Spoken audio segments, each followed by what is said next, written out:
Hi guys! So welcome to my vlog. Andito nga po pala ako sa bahay ni Bini Aya para pasukin pa natin lahat. So, gabi na po kasi kaya hindi ko po natapunin na. Pero sige lang po. Bukas na lang po. Kung gusto niyo po, ipakita ko na lang po yung mga gamit na dito. Ito. Siyempre po. Ito po. Ay, hindi ko po pala maharap kasi kaya yan po nahagamit ko na yung lahat na Bini Aya. Tapos, yan na po.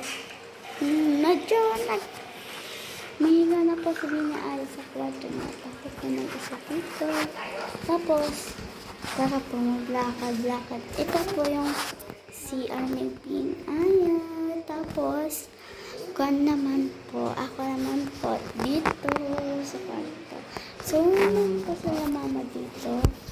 Kasi nagkuha rin nasasayo po siya. At ito po, talaga yung kwarto ni Bini Aya. Pero, meron po naman siya kwarto sa taas. Pero hindi ko lang po maakta. Kaya bukas na lang po. Bye-bye! For today's vlog.